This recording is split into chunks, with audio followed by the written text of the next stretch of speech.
For this video, we'll be working on the boiler, tender, and some of the detail parts. Now, on these less expensive kits, a lot of the details will already be cast on, so there really isn't much to do in the way of detailing in this case. It should just be a couple handrails, a few little parts around here like the bell, and then, of course, some cleanup. So the first thing we'll do is start by cleaning up the flash around the boiler. Most of that will be done by filing.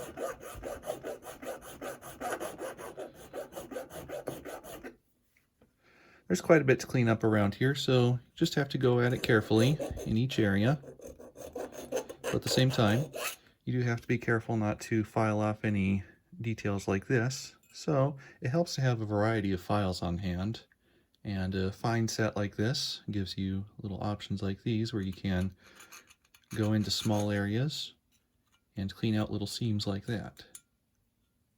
Sometimes as you're filing certain areas, you may notice in spots like these that losing a bit of detail is pretty much inevitable if you want to get rid of the whole seam. So you just kind of want to be careful, go at these areas more gently, and see if you can lose as little as possible. Sometimes you can go in and just file sideways like this with the tip of the file.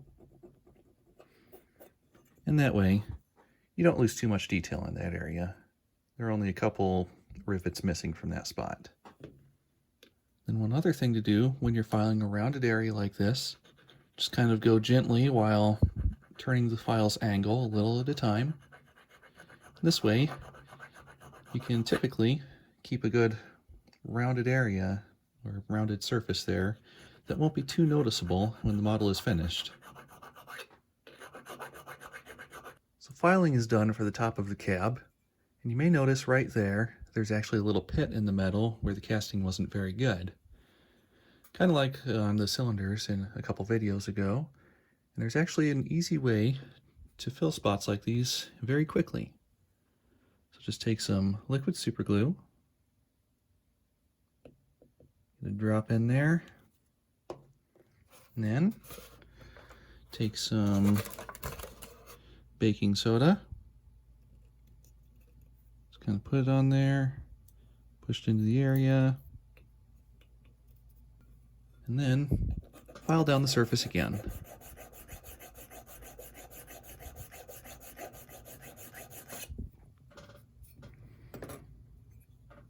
And that gap is now filled with the baking soda super glue substance.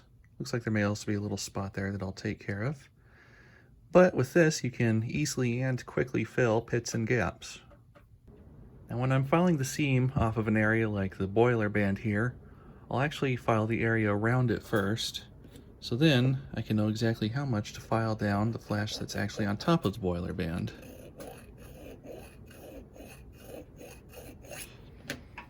And then the result allows me to get it smoother and better looking for the painting process that'll come later. Moving along to the next area, these rounded domes are actually some of the hardest parts to file while maintaining a good appearance. So once the seam is filed off of these, something you can do instead is take some sandpaper, start with a coarser grit,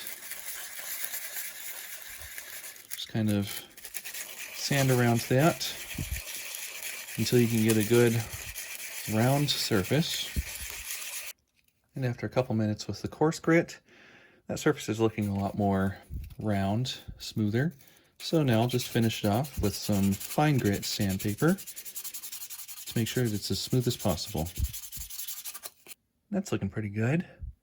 So moving on, the rest of the boiler is going to be pretty much the same as what I've already done, just taking off the rest of the seam and some of the other casting flash in other places like the windows.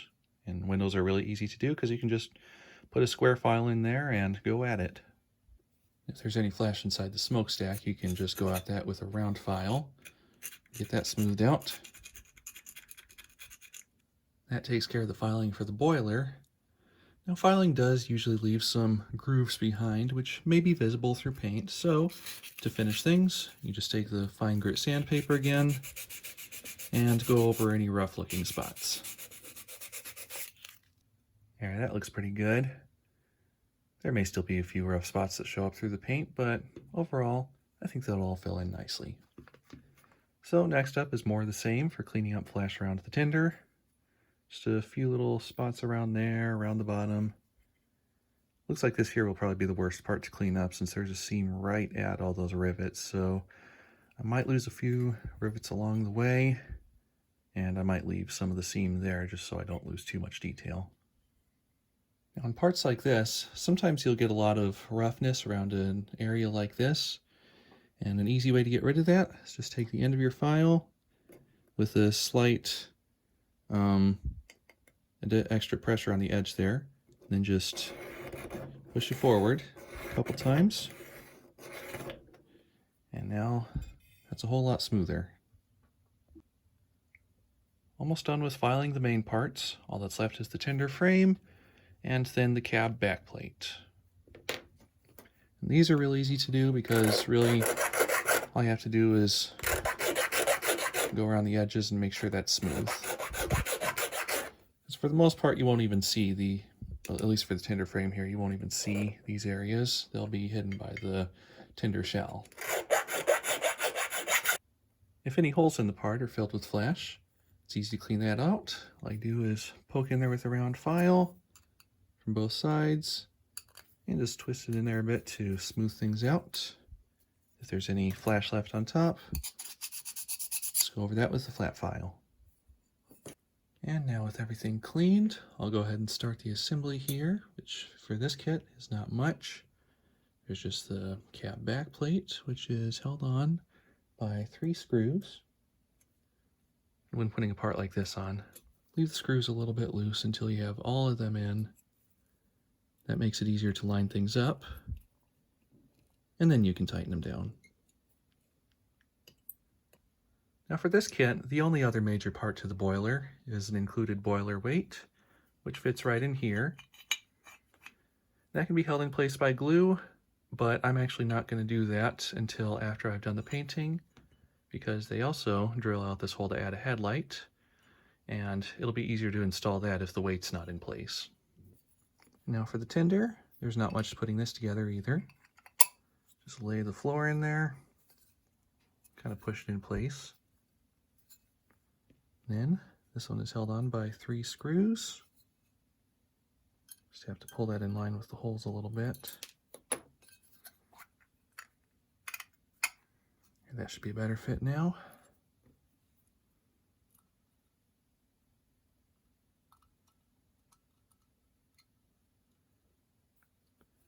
There, got that screw started. So now I can put in the other 2 in back.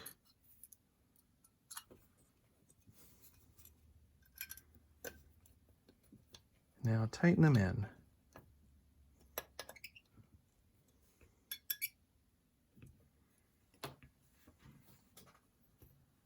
So that's it for the tinder body. And next up, I was about to put the boiler onto the chassis, but I found out that the screw holes in the pilot and cylinders aren't perfectly lined up, and I couldn't actually drop a screw through there, so I'll just take a drill bit and clean that out real quick.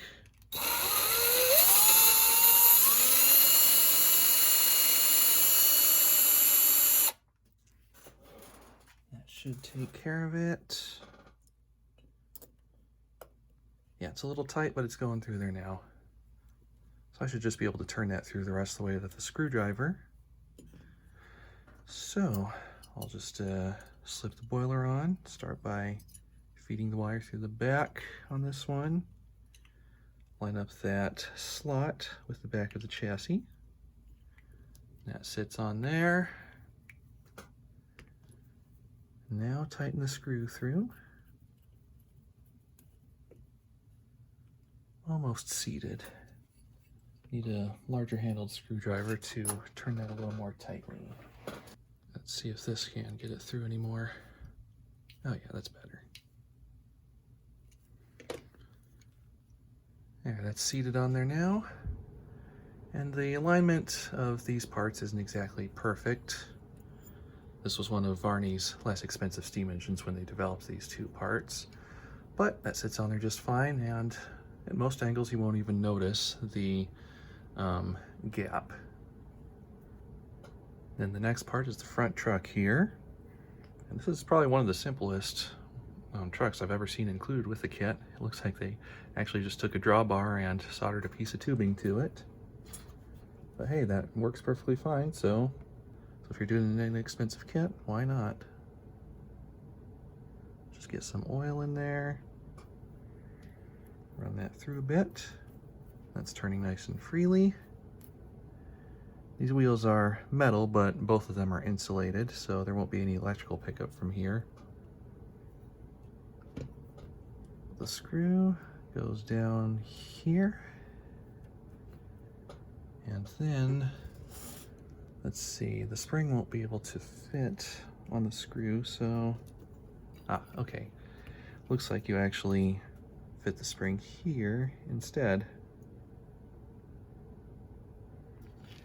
And then the screw for the truck places this one here that was put in before to hold the bottom plate in place. And that's a long spring. It's a bit awkward to handle it because of that. But it's actually not a really strong spring material.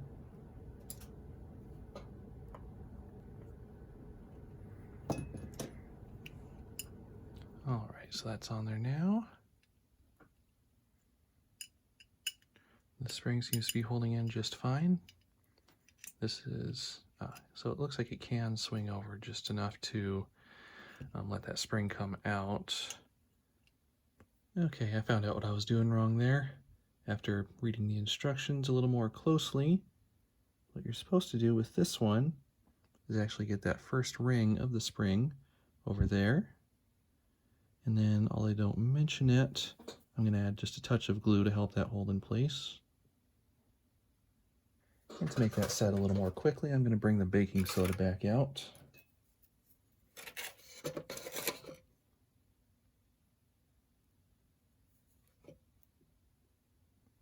And one of the interesting effects of baking soda is that it hardens super glue almost instantly and makes it extremely difficult to break.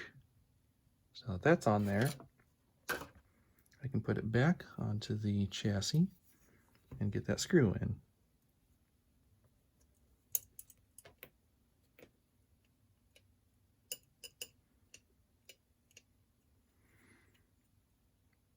There we go. And now that stays on, and it also kind of acts as a centering spring for the truck. And it doesn't do much for centering, but it does help it to keep from flopping out to the side. And now at the back of the engine, I can add on the drawbar. That just goes right there. Drop one of these partially threaded screws in.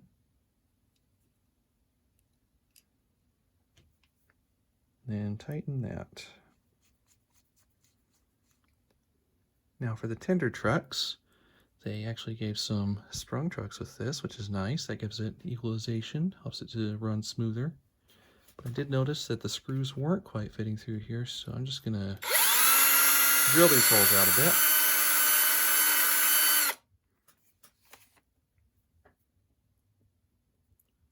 There, now the screw is going through. Just tighten that onto the tender. Make sure that swings freely, which it does.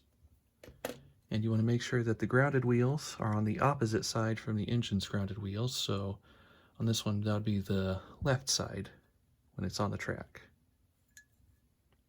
Now moving on to detail parts, I'll start with the tender since it only has one, which is the ladder. And for that, they just give you this ladder stock. And one of these ends is a little longer than the other. This short end lines up with a partially drilled anchor hole on the outer side here and here, as you can see.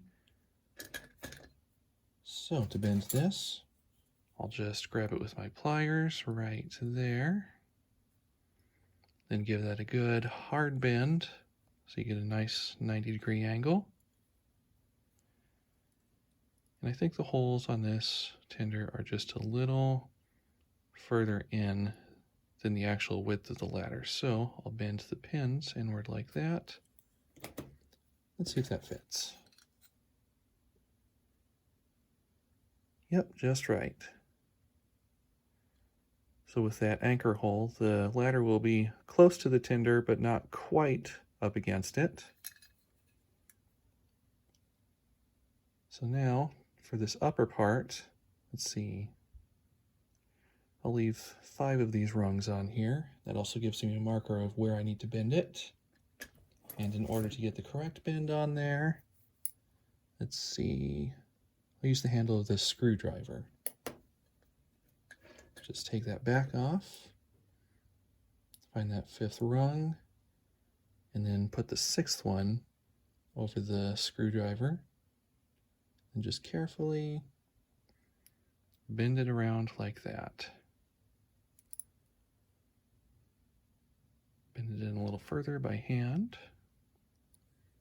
Then the rest of the rungs get clipped off with these wire clippers. Just go each side like that, trying to keep it flush. Each rung will come out as you go along.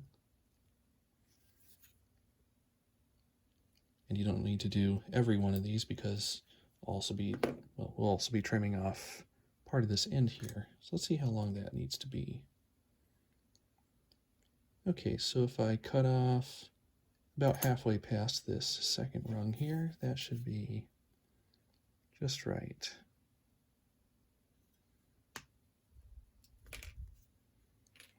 Get rid of that. Clip off the rest of these. And the top also has one of those anchor holes in it, so I may have to trim one of these sides shorter than the other. So let's see just how much shorter. And about 1 rung length. So let's try right there.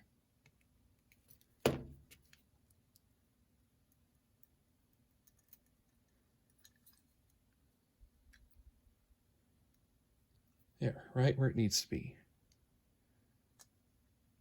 Now before I glue that in place, I'm just going to smooth out the sides of these from where I clipped off those rungs. Once that's nice and smooth, I'll be able to put it back on.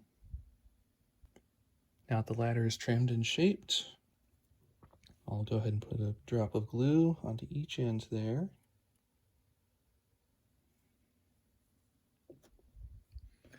Now start with the top. Get that into the holes.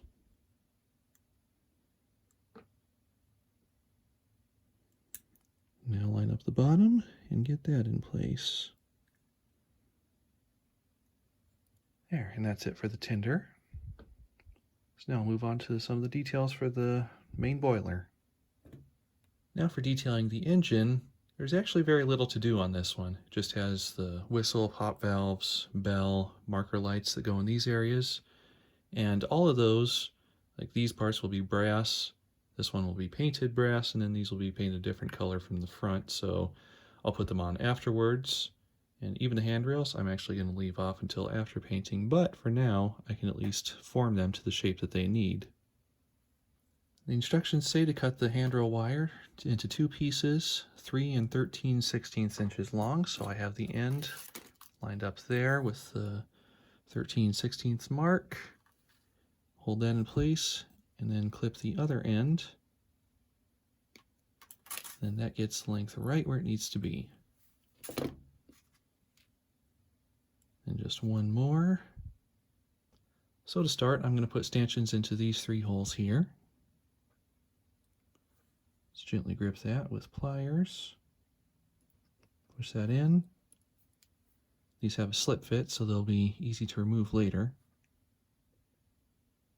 Now, carefully thread the wire through. Sometimes it'll be difficult to get the wire through the hole in a stanchion. You just have to make sure they're straight. And sometimes it helps to gently grip the wire and push it through with pliers. Just want to be careful not to cause any bends where you don't want them. So now with that in place, I'll hold that down and bend it just slightly this way. So now you can see there, as I get it bent to the angle needed, now it lines up with this hole where the next stanchion will go. And then I'll make the other bend to make this end straightened out to match up to the last hole. So to make that last bend, I'll actually just gently grip that part with pliers, and then bend that up a bit. That's a little too far, so I'll just straighten that back out. Okay, that should be just right. So now, grip the stanchion like that, and thread it into the hole, or press it into the hole. Not quite all the way, because I still have to add one more. Threading the stanchions on this way can be a little difficult. There we go. That one slipped out of its hole. That back in place. Then the last one pushes into right there. There, now I've got a perfectly formed handrail. And in order to keep all those stanchions in place, I'll just put a little dot of super glue onto the end of a wire.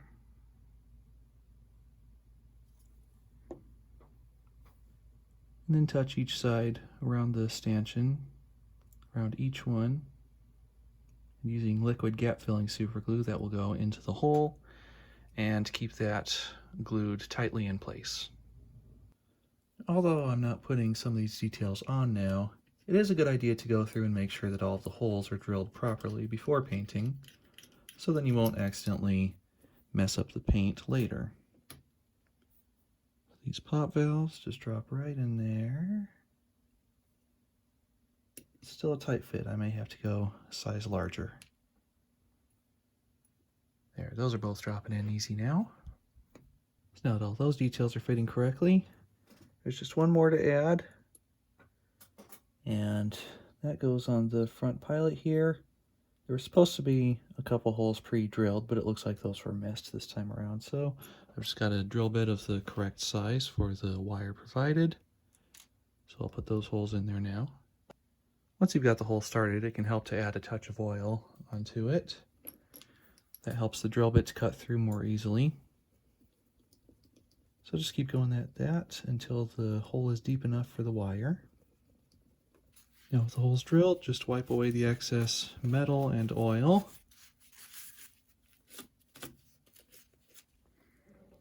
Now the wire detail can be formed and glued in. For that front wire detail, they give you this thicker brass wire. I couldn't find any instructions in the manual on how large to make this, so I'm just going to use the tip of my pliers here to give myself reference for height. Give that a good hard bend for a 90-degree angle. And then, to figure out the length, one way you can do that is to place the wire over the holes, and then you can just kind of finely move it back and forth a bit until the bend point with the pliers is right where you need it to be. Then bend that again. And check that against the holes. And that should be just right. So grab it there for my reference point and clip it. I didn't get that 100% straight on the side, so to straighten that out, I'll grab it with 2 pairs of pliers and just give it a light twist until it's right where I need it to be. That lines up with the holes. So now, put a little droplet of glue on each end and rest that in there.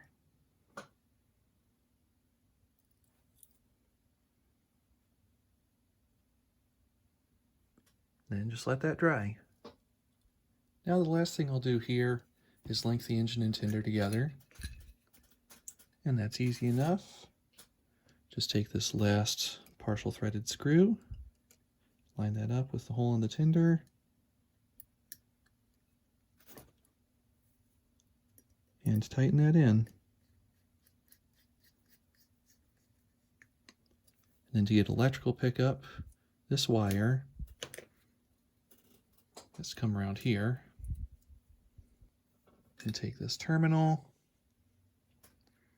put a short screw in there, line that up with the screw hole on the tender, and tighten it in place.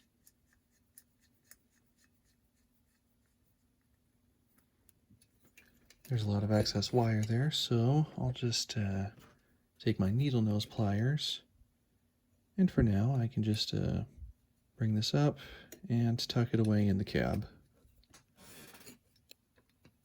Now with the engine and tender linked together, I can take this over to the layout for some track testing.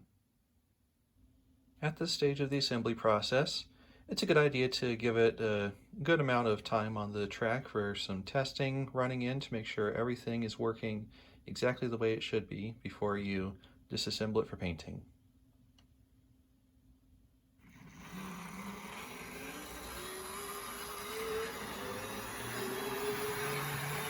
And so far so good.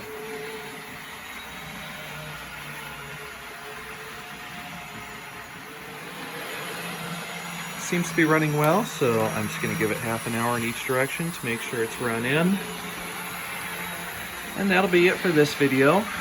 For the next one, I'll disassemble it and work on the final painting, lettering, and finishing.